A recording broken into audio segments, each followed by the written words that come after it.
Okay, you've probably seen when you watch tournament golf how far the tour pros hit the ball. Now, of course, they're athletes and they work really hard in doing so, but one of the things that's going to help them to do that is the pressure shift into the backswing and into the downswing. I see so many amateurs when they come to me for lessons for the first time, or even 10 handicappers, 15 handicappers that's struggling with a bit of distance. What they do is, as they get to the top of their backswing, they have a lot of pressure on their left leg, so it means they're tilting towards the target this way.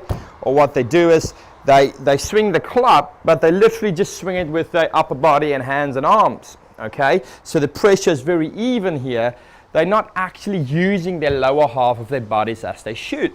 Now, what I mean by that is, if I stand here and I want to throw a ball, I'm not going to stand just like that and throw it.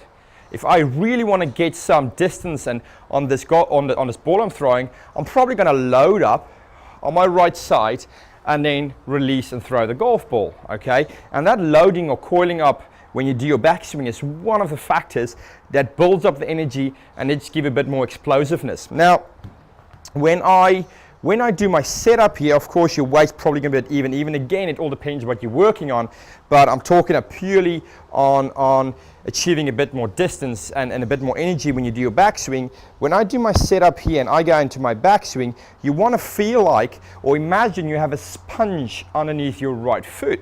Okay, and when you get to the top of your backswing, so I'm not swaying, I'm not moving away from the golf ball, my head and my torso is pretty much staying, or feel like it's staying in the center, but I am squeezing the water out of that sponge. Okay, so it feels like I'm actually literally squeezing the water. So it's my right leg setting into the ground and just building up that energy. So it will look like this.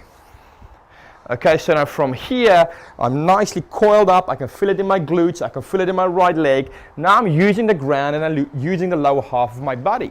Now from here, all that stored up energy that you created can now shift towards the golf ball, release and go through. If I don't have that stored up energy, if I don't use the ground, you're literally just going to use your upper body to hit the golf ball, and you will lose power and you will lose distance. Okay, so this is really a nice way for you to have a look at it. So imagine I'm not sliding, I'm not shifting, I'm just applying pressure into the ground. Okay, you probably see the guys on tour, it sometimes looks like they're squatting a little bit, and that just means purely, I don't want you to go and squat, I'm just saying why they're doing it. It just purely means that they're utilizing the ground, utilizing the lower half of their body to release into the golf ball. Now, the importance of this is, be careful with this drill. I just would like you to really have a look in the mirror, the best way of doing it, and make sure when you do that and you load up on the right side here, that you don't move your head too much to the right from here. Okay, you don't want to look like that.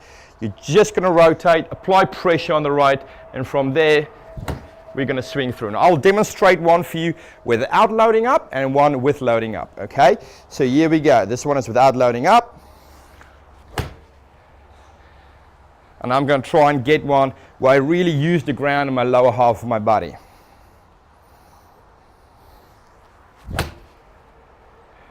Okay, so literally there's so much speed going into that golf ball, which will help you to hit the ball a little bit further. Try this when you're next time on the range. Probably gets a mirror behind you so you can just have a look at your movement into the backswing. You can also feel the big stretch you're getting here when you do that, because I have so many students going towards the target where they don't use the ground. Even if they get a proper backswing, they're still tilting. Okay, so try this next time on the range. Hopefully you will get a bit more speed and a bit more power out of the swing.